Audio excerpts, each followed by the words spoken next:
y es el único de todos que tiene el antígeno B, el único. Muy bien. Los marcadores serológicos aprovechan esta característica y el antígeno B es un marcador importante. También el hecho de que tenga 9 polisacáridos capsulares, pero esto es más complicado de identificar. Tiene una proteína C que se escribe así con minúscula, no es error de tipeo. Ese es el nombre de la proteína C con minúscula, que también es característica de esta bacteria. ¿Por qué es importante el Agalactiae? Por esta situación.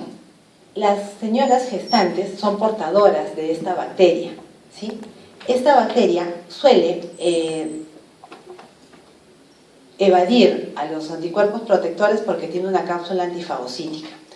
Los niños recién nacidos de madres gestantes de esta bacteria, de madres portadoras de esta bacteria, pueden desarrollar enfermedades muy severas que se llaman de inicio precoz o de inicio tardío y que pueden derivar en una meningitis, ¿sí?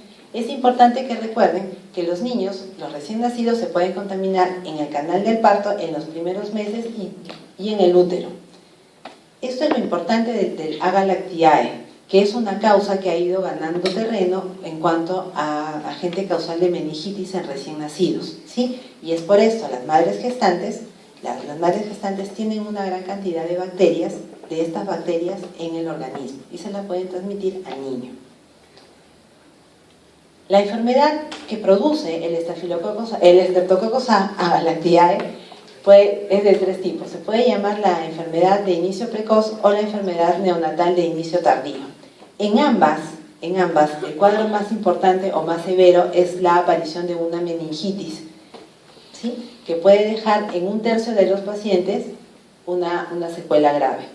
Cuando la meningitis aparece después, no aparece al inicio, es decir, no aparece cuando recién ha nacido el niño, sino aparece un poco después, pero aún en época neonatal, produce un daño pero no es tan severo.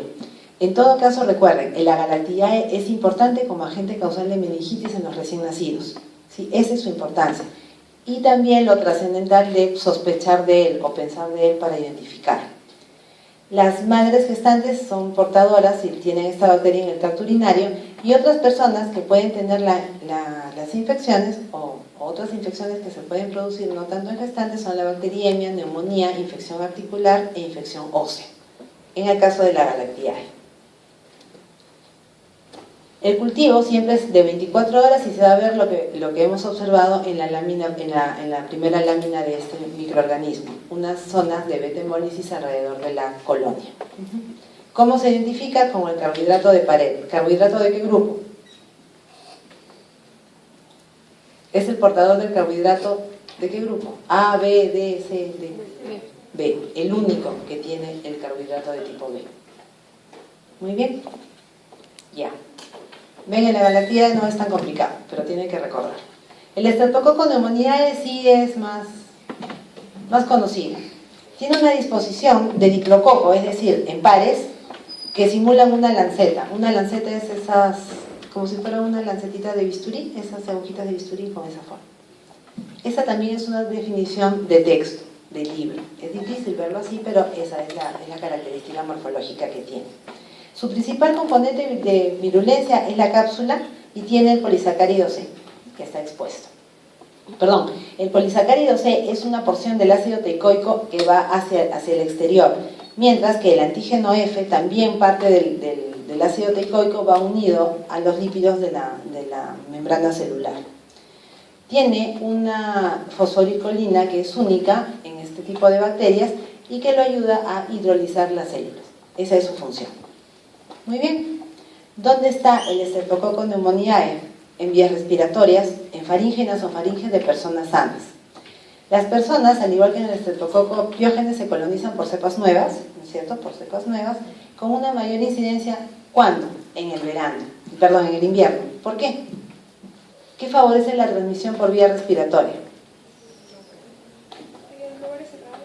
En los lugares cerrados, y los lugares siempre están más cerrados en época de invierno, por eso es que estas enfermedades respiratorias se transmiten más en los meses fríos. La bacteria, el Streptococcus pneumoniae, no es una bacteria muy tranquila, puede variar, es muy movediza, puede ir de la faringe a los pulmones, a los senos paranasales, a los oídos y a las meninges. produciendo varios cuadros. Puede producir neumonía, sinusitis, otitis media y meningitis, ¿sí? Es una bacteria que se mueve, no tiene flagelo pero se desplaza. Esta bacteria han identificado varios elementos y han permitido hacer una cápsula polivalente, ¿sí? Que da cierto tipo de protección. Muy bien. La patogenia, al igual que las demás bacterias, tiene 3 pasos. La bacteria tiene que adherirse, tiene que invadir y sobrevivir. ¿Qué le permite la supervivencia contra la fagocitosis? La cápsula, su principal factor virulento. La importancia de la cápsula es tal que las cepas en las que no hay cápsula no son virulentas, para no olvidar la importancia que tiene. El Streptococcus pneumoniae puede adherirse o colonizar las superficies porque tiene adhesinas de superficie, ¿se acuerdan? ¿Cómo se llaman las adhesinas de superficie? ¿Qué nombre tienen? Pili o fimbrias, son el nombre general. Muy bien. Tiene una proteína de inmunoglobulina A.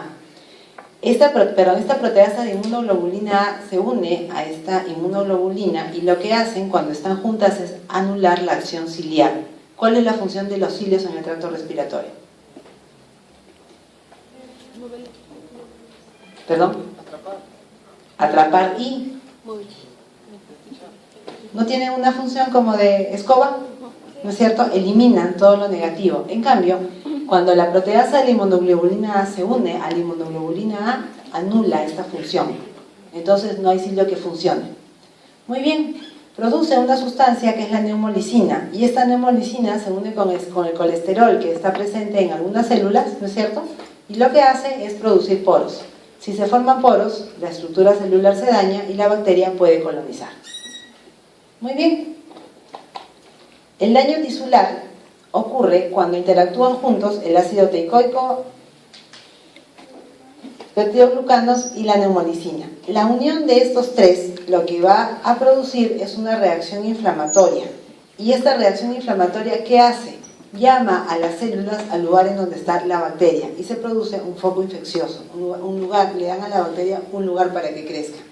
Igualmente, daña el tejido porque produce peróxido de oxígeno, ¿sí? Y tiene una sustancia que es la fosforilcolina que también tiene función antifagocítica, pero que a la vez participa en el daño tisular. Como les digo, y para que no lo olviden y lo tienen en una lámina, en un cuadro aparte, el factor de virulencia más importante, de un Streptococcus pneumoniae es la cápsula antifagocítica. ¿Qué da el Streptococcus pneumoniae? Neumonía de primero, ¿sí? Puede dar sinusitis, otitis media, meningitis y también estar presente en toda la sangre, una bacteriemia, si se está desplazando a otros lugares.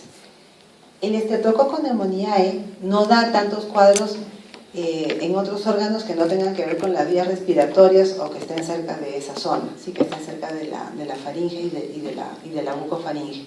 Por ejemplo, nunca van a encontrarle una artritis séptica por Streptococcus pneumoniae. Eso no es frecuente, no es posible. Para identificar a esta bacteria tenemos algunas pruebas importantes. Lo básico, como siempre, es hacer una tinción de Gram y observar los diplococos en lanceta gram positivos. La bacteria tiene una capacidad que la hace reaccionar con anticuerpos contra la cápsula, anticuerpos que han sido elaborados en un laboratorio, ¿no es cierto?, que han sido sintetizados de esta manera, y cuando nosotros sospechamos de que la bacteria es un Streptococcus pneumoniae, mezclamos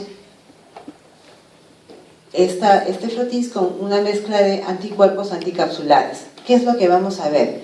Una especie de halo de refringencia alrededor de la bacteria, que se llama prueba de Kellum, ¿sí?, o prueba de la hinchazón positiva.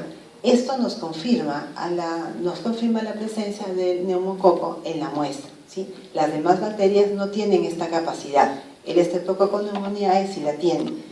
Y nos valemos de ella, ¿no es cierto?, de la capacidad que tiene de reaccionar ante los anticuerpos anticapsulares y formar o presentar esta refringencia. Muy bien. Digamos que no contamos con los anticuerpos anticapsulares. Tenemos dos pruebas importantes que podemos hacer. En una placa, ¿sí? En una placa con colonias que han crecido, de las que sospechamos es el Streptococcus pneumoniae, podemos hacer dos pruebas. La primera es la sensibilidad o la solubilidad a la bilis. ¿Qué hacemos? Dejamos caer una gota de un reactivo de bilis, ¿no?, preparado sobre una de las colonias, y lo que vamos a ver es la disolución inmediata de la colonia. Eso nos confirma que es un Streptococcus pneumoniae. Otra prueba que podemos realizar es la sensibilidad a la optoquina. Vamos a ver un halo, una inhibición del crecimiento cuando ponemos un disco de optoquina en un cultivo sospechoso de Streptococcus pneumoniae. Estas dos pruebas nos permiten identificar con seguridad a la bacteria. Muy bien. Los Streptococcus viridans, los que hablábamos hace un momento, y ya con esto terminamos, son estreptococos que pueden causar alfa-hemólisis o ser no hemolíticos. Normalmente se encuentran en las vías respiratorias altas como parte de la flora normal, y el cuadro más frecuente al que están relacionados es a la aparición de endocarditis en personas que tienen válvulas, en las personas que tienen las válvulas cardíacas dañadas, ¿sí?, o que están sanas o que tienen prótesis, cualquiera de las tres, ¿sí?, está relacionado a este tipo de enfermedad. Muy bien, gracias chicos. Si no tienen ninguna pregunta, terminamos. Gracias.